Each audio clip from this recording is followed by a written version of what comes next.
Ireland play Italy this weekend in Six Nations. The Italians are going to have Garbisi back. There was some rumours that maybe Sergio Parisse might be catapulted back in, but that's not going to happen, it looks like now. And they're as dangerous as they've ever been, with us riding high at the moment. So this has all the potential for a banana skin, or does it? It looks like Sexton's going to be out, according to the papers this morning. So there's plenty of us to get our teeth stuck into, and I'm delighted to say Alison Miller is with us to help us do that. Alison, good morning to you. How are you? Morning, how are you guys? Obviously, Ireland can't afford to be complacent, but we will be heavy favourites for this game. The Italians have shown an improvement. So what do you expect ahead of this? Oh yeah, look, the way Ireland are playing and their skill set at the moment, their fitness, the confidence, the form they're bringing in, just the way they're playing, like obviously Ireland are huge favourites. I think Italy have probably slightly moved away from the way they were playing. At the weekend, I think Italy's scrum wasn't good, or their set piece, where traditionally that would have been good, and they would have probably been like very physical, but they're actually kind of playing, looking to get the ball wide and move to the edges and playing a good tempo. But Ireland will definitely be favourites. They can't be anything but favourites after their performance against France. Even with Sexton not in the matchday squad? Yeah, I think we've moved to the stage now where I know Sexton is a brilliant player, but like we've shown that we've no Henshaw, Jemison, Gibson Park, Furlong, that we can play, and that we can play really well without these players. So I think, look, it's probably a good thing, not for Sexton, but that we are facing this adversity that we've shown with like not having the other players, and we're forced into this situation. I think it will be good for Ireland that in the long run, that we have to play like Ross Byrne or whoever it is they're going to pick, and be well able to manage. So I think we're at that stage where if we just stick to our systems and all that we can be successful and win the game at the weekend and win it comfortably. General sense, Alison, seems to be that Andy Farrell won't be changing his team dramatically. Maybe a couple of changes here and there, as we said. But can you understand that, given that the Italy game is slap bang in the middle once again, in the middle of Ireland's Six Nations?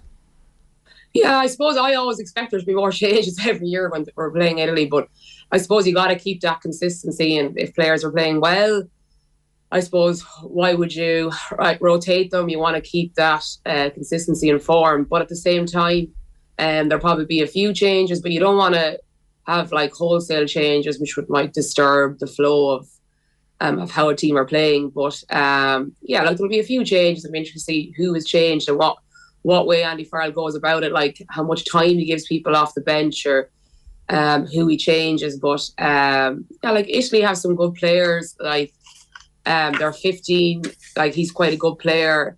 Capuzzo and Garbisi's going to be back at 10, and Lorenzo Candone, I don't know how I'm pronouncing that, it's probably not how you pronounce it. The number 8 is quite a physical player, and they've got some good players, and like obviously you've got to show your respect for the opposition, but I just think the way Ireland are playing at the moment, we'll be strong favourites, and they'll be looking to put in a performance. And those guys that get an opportunity at the weekend, they'll be looking to stake their claim. Like, for example, like someone like Finlay Bealham there was a lot of talk about how Ireland would manage without the likes of like world-class Furlong. But I think like that conversation is over. Like Finlay Bealham is now, I think, like they're in competition nearly at this stage. He did so well at the weekend. So, sometimes there's a chance for guys to get an opportunity and show what they can do. And Finlay Bealham, like his scrummaging was really good. Obviously, his touch for Hugh Keenan's try was just lovely, soft hands and different things like that. So I think we're at this stage where there's huge competition in the Irish team. So those people that get a chance, they're going to try and take it.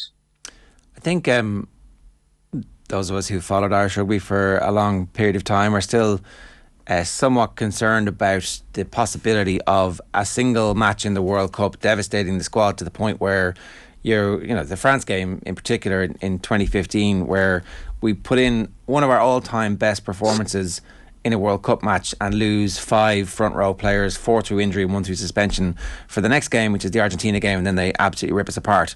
Now, it wasn't just the injuries that ripped us apart. I've definitely spoken to people who've said our defence wasn't set up to defend the wide channels the way Argentina were going to score and rip us apart anyway. So who knows, maybe if all those players had been available, we would have been grand. But if that was to happen in this World Cup, where it's possible that the match against South Africa is an absolute brawl from start to finish, and the amount of bodies that are on the ground for the week after or the 10, 12, 14 days afterwards is similar. It feels a little bit like we're getting to the point where we might be able to have enough strength and depth just about to squeak through whatever comes after that. Am I wrong about that?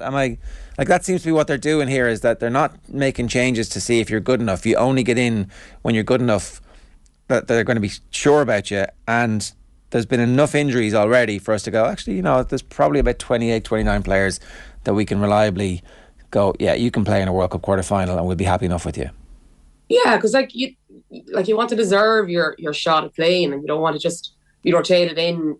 Like, all the players that are getting their game time at the moment, because other guys are injured, are deserving of that, and they're obviously showing their hand in training. I think you made an interesting point, actually, just about Ireland defending on those wider channels back in 2015. I think we're a lot more comfortable defending in those situations now, which is great. So that might have been a factor. But yeah, I think, we definitely have more depth. There is more competition. You do want to give guys opportunity, and I think it's a fine balance of like as we great, like Ross Byrne this weekend. Like, I hope he starts. I presume he'll start if Johnny can play. I don't think he is playing. I'm not sure, but I think it'd be great for like the confidence of him, because he'll be needed in a World Cup, and he'll be needed to play in a World Cup at like highly pressurized situations. And I think it'll also be good for the confidence of the other team, that they know that they can perform without Johnny. And I suppose they're mentally tough enough and they're resilient enough to know this. But I think when they go and do it, maybe 80 minutes of the weekend or another scenario like that, it really builds that confidence. And I know that's kind of sounds very obvious, but I think that's really, really important. And I think we are a different team than we were back in 2015. Like, at the weekend against France, like, we scored from broken play, we scored from set piece, we scored from a goal line dropout. We can score, do that lovely tight work in around, the likes of Andrew Porter getting over. We seem to have kind of added more strings to our bow. We're not just reliant on the same things. We're very varied in how we can score, and I think all players that are on the pitch, they're all able to do different they're all able to do the jobs. Like, forwards are able to play make. We're definitely more what is the word I'm looking for? But basically what I'm trying to say is, I think that any player that can come in can kind of do the job that the player before them could. So it's not, hopefully we're not too reliant on any one player. Obviously Johnny Sexton is world class. You kind of look at Hugo Keenan, he's nailed on, like, who comes in for him if he was potentially, not available or injured at any sense. But I think we've got to that stage, I think, anyway.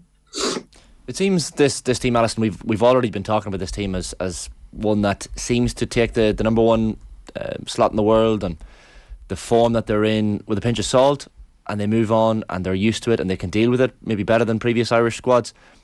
Complacency is another thing as well that often was a hallmark of teams that either lost to Italy or were pushed very close by Italy. Complacency does not seem to be an issue with this Irish team, though.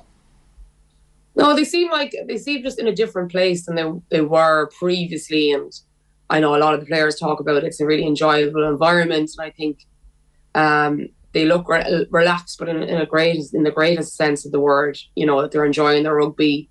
The competition among players is phenomenal. So that won't allow players to be complacent, and I think Andy Farrell, true to his word, I think he rewards form, and I think that is a good way to set your team up, because every player is in there on their toes, and that doesn't allow for complacency in a team. Because I think, and it's no disrespect to Joe Smith, but I think he had his tried and tested that he went to each time, and that I think can sometimes lead to a bit of complacency, because I'm going to play, So I think they seem to be comfortable. They just seem to be comfortable in the processes that they're doing. Like, this is how we play. Like, the defence against France was so disciplined. Everyone stuck to their system. Knowing the right time to try and rob a ball, not to rob a ball. Keep that line integrity, keep your spacing. just looked really good, and that discipline that everyone can do that. So I think they're just really enjoying their rugby, and I think it seems to be a really good culture, really good atmosphere in there that would make a massive difference to a team performing. It seems like, I don't know, it sounds a bit cheesy, but they all seem happy in there. And I think that if you're enjoying your rugby and you're playing good rugby, I think everything becomes a lot more easier. And, they're handling that pressure well. And I think that was one of the things that came back from the 2019 World Cup that kind of mentally failed. So obviously that's something that's been worked on like over the last few years. Can I talk to you a little bit about the Munster fans' backlash against Scott Penny being named in the squad? I don't want to just dismiss it as provincialism, and like there's definitely people who you would want to listen to saying that they're concerned about how Scott Penny being selected might have an impact on people's willingness to support the team. It's a big leap, right? And I definitely don't agree with it. I think that surely the Irish selectors at this point have a track record of picking players from the bench at international, at provincial level and putting them in the team. Treadwell's got called back up, for example, after not being anywhere near the squad, and then being in the team, and then not being anywhere near the squad again. And we're like, well, I trust him now because they put him in the team and he played really well in New Zealand. And likewise, Jemison Gibson Park came from the bench at Leinster to be one of the best scrum halves in the world. So I just think that if they decide that Penny is somebody they want in the squad, then fair enough. But the Munster fans have had a backlash against this, saying that it's dispiriting for the Munster players who are playing well and who are playing in the Champions Cup, when Penny has literally played, I think, a short period in the second half off the bench against Racing, and that's the sum total of his experience. Is there anything to this?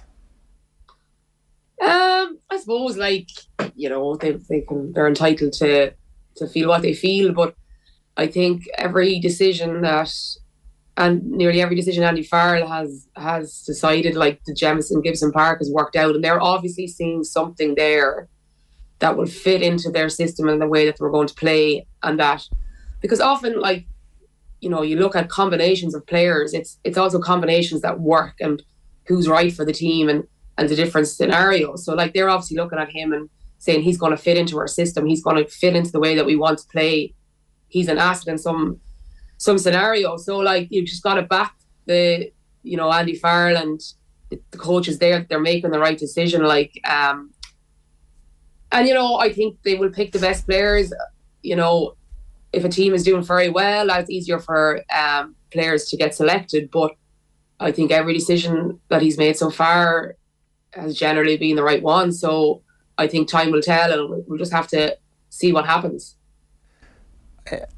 I don't know. I think if Paul O'Connell felt there was somehow a bias against the province that he comes from, he'd have been fighting the corner for the individual. I don't feel like it's credible to suggest that, just because you're a Leinster player, it automatically puts you ahead of players in other provinces. I think this has to be a case-by-case basis, and they've obviously seen something they like. But, let's face it, he's going to be holding tackle bags this week in training. Very unlikely he's going to get any match day action. So I'm just surprised that there's been such a backlash against it. Yeah, I suppose, that Irish team, there is a huge portion of Leinster players, and that's just the quality that they are. They're really, really good players playing a really good team.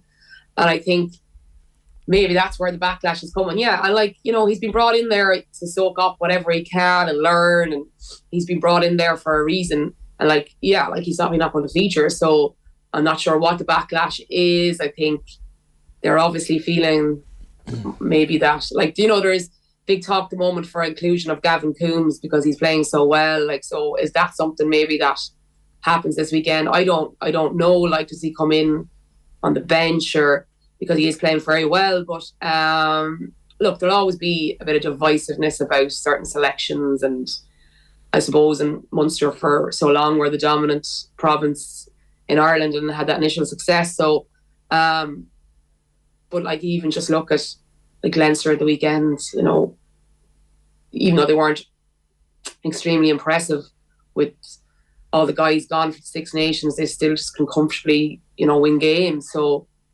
I suppose maybe it's I don't know. what can you say really about that? Alison, Ger mentioned Jemison Gibson Park there. Like, it's amazing how quickly things can change in 2 games, but all of a sudden has Conor Murray turned the tide completely in terms of that scrum half pecking order? I think Conor Murray did really well against France, and I thought he played well. I think he's a different type of player than Jemison Gibson Park. He's taken his opportunity because of the injury. I thought he played well, he had a very difficult week personally, and he played really well. I thought he looked more like himself of old, I thought, for quite a long time. He looked zippy, like his tempo. He was moving around the park. I just thought, I don't necessarily know, I think he's in there now and he's going to try and hold on to it. And I think depends, when Jemison Gibson Park gets back, they are 2 different players. Conor Murray is very good at controlling games and he's an intelligent player. He's a huge experience. And he plays in a different way. But he's going to be there now. He's going to back himself to hold on to that position. I think if he continues his form, he'll back himself to hold on to it. But let's see how he does this weekend and the following games, and when Jemison Gibson Park gets back. But 2 different players, they bring different things. It might be the fact that you bring on Conor Murray off the bench to try and control a game if you're in a certain scenario. But Jemison Gibson Park obviously has a very good relationship with Sexton, and the speed of ball that he produces and that quick ruck ball that he tries off, it gets Ireland playing. I think Ireland have become a really skillful team and a really fit team, and I think they're looking to play that real high tempo ball and play. I think the ball was in play for something like 4 to 6 or 7 minutes at the weekend. So I think Murray looked better at the weekend than I've seen him in a long time. But probably not giving a straightforward answer there. The point about the 10, right? You expect Ross Byrne to start, but who's on the bench? Because they bring Joey Carbery back, and they've invested a lot of time and a lot of efforts into making Joey Carbery the natural successor to Sexton. Then they've given him the kick up the ass. Is this a recovery and you stick him on the bench and you see what happens? Or are you saying, no, we need to see a bit more from you here, off you go? Well, I would think I would be a fan of Carbery, but if he's just been called in because of injury and you've got Crowley there and you've already got Ross Byrne there, I would think it would be Crowley on the bench. I don't think what's he done in one. Well, he's obviously played very well for Munster, but I think that would be my thinking, that he's in there now and he's getting back into the flow of things with the team. But I would have Crowley there, and I am a big fan of Carbery, but I would think that at this stage that they would have Crowley on the bench, but I could be wrong. All right, Alison, great stuff. Thanks a million for joining us. Cheers. Thanks, guys. Bye bye. It's Alison Miller giving her some thoughts on that.